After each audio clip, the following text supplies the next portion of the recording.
Hello everyone, I'm Dan from Danesthetics at 3rd Avenue Spa. Today we're going to be addressing safer filler injection techniques. I'm specifically targeting the lateral, medial, and lower cheek. Stay tuned, I'm sure we're all going to learn a few things.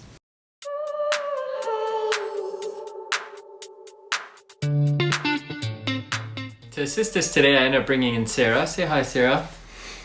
Sarah's going to be our demo model for basically identifying the three major arteries of the face that we're addressing today, and that's going to be in this region. They all start from the major carotid artery, which is taken from the lateral canthus of the eye here, goes straight down, and this is where you can identify your major carotid.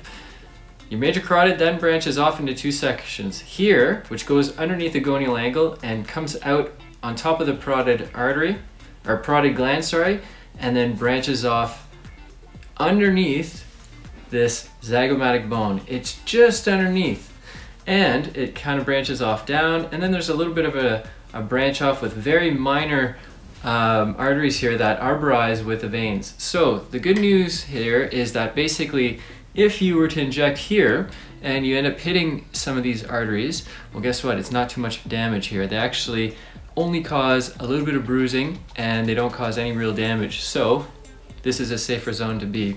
Now, if you're going to do a cheek here, which would be the safer technique to use? Would you use a cannula this way, or would you use a needle? Now, I know that there's a lot of advanced techniques that use cannulas going that route. However, to make it truly safe, I would probably consider using a needle point at this aspect.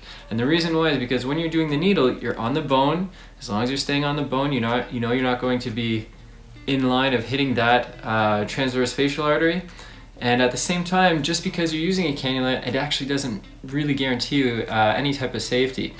Within the last 3 years, actually, most of the studies are suggesting that all the new areas on the face that are causing necrosis or blindness are all caused by, unfortunately, cannulas. So if you need to use a cannula, make sure it's 25 gauge or thicker, but otherwise I still prefer to use a needle at this aspect because we're going in at a 90-degree angle, you're causing minimal bruising, and it's much safer.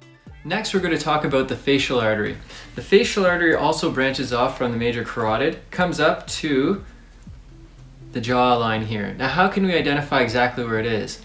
Clench your muscle here. That's your masseter muscle. Right in front of it, there's always a notch, just in front, right on the bone. That notch is actually there caused by that facial artery. Since birth, that artery is so bounding and so tight to the bone that it makes an indentation. So every single person has that notch, and it also tells us a big key, that that artery is always deep. And it remains deep here till about this location. And you see how I'm making this kind of tortuous wind here with that artery? That artery is always tortuous, and the reason why is because when we open our mouth, we need movement. If that artery was straight and it didn't wind like that, well, it would possibly pinch off that artery and we'd have blanching every time. So this is just a way to protect us. Now, back to the depth. There's two major muscles here, the risorius, which kind of goes off this way, and your zygomaticus major, and that goes up this way. That zygomaticus major muscle and the risorius always lie on top of this facial artery. So we know that this is a real safe zone if we stay in our superficial region. Now, the next muscle that aligns around here, just to the edge of the bone here, and then down to the mouth is your zygomaticus minor. That artery will either go under or over that artery. So that's basically where I say it's my cutoff point. I know that if I'm going to have to enter anywhere here, then I'm going to say superficial. The rest of the areas, I'm playing with a different line of fire here. So let's identify that.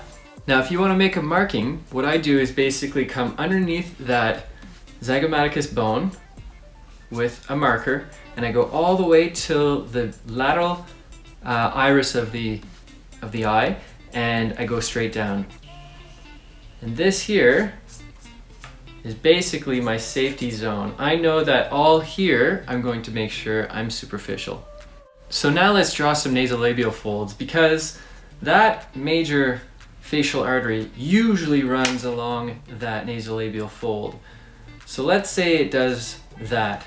Well, we understand that as soon as we get anywhere medial from that lateral iris, we know that this is going to be likely a superficial running artery. So when we're here, we actually want to make sure that we're staying deep. So this is the other cutoff here. Basically, that landmark goes up, and we know that all this area here, we should be staying deep, and therefore we can avoid any major complications.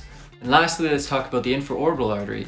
That artery runs just underneath the inner iris. And if you want to locate it, let's pick out the inner iris, go down to the orbital rim, and then it's down below by anywhere from 8 to 11 millimeters. So let's say it's around here.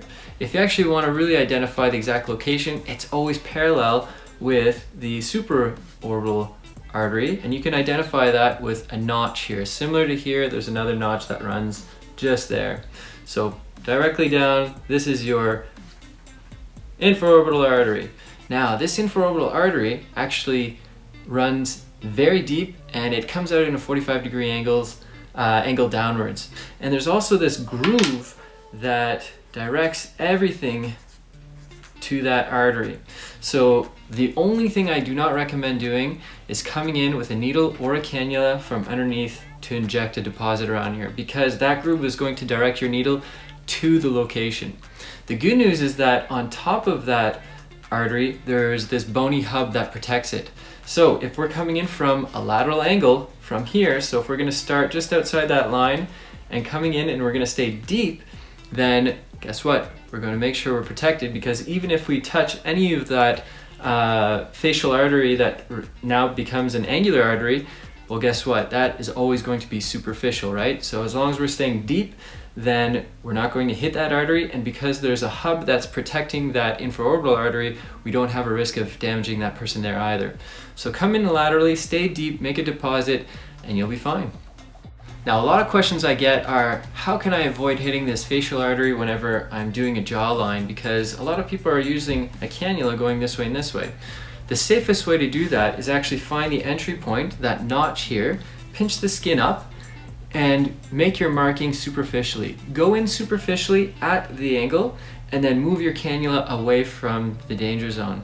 Same thing going backwards. Enter here, going away from the danger zone, and you won't have any issue hitting that artery.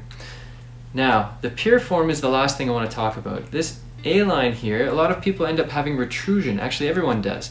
The center of the face ends up protruding as we mature. So in order to restore some volume balance there, we do need to often put some volume at the A-line. Now, we know that this artery runs right up to the A-line. So what do we have to worry about? We have to just make sure that we do not deposit anything into the artery.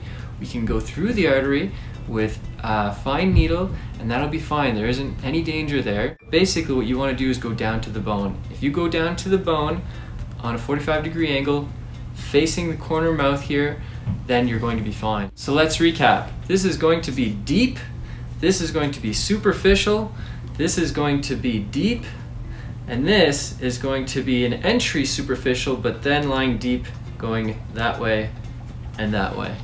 That's it for today. Thanks for joining me. Next video, I'm going to reverse a downturn of the mouth using neurotoxin and also a filler. Interesting. Stay tuned. Take care.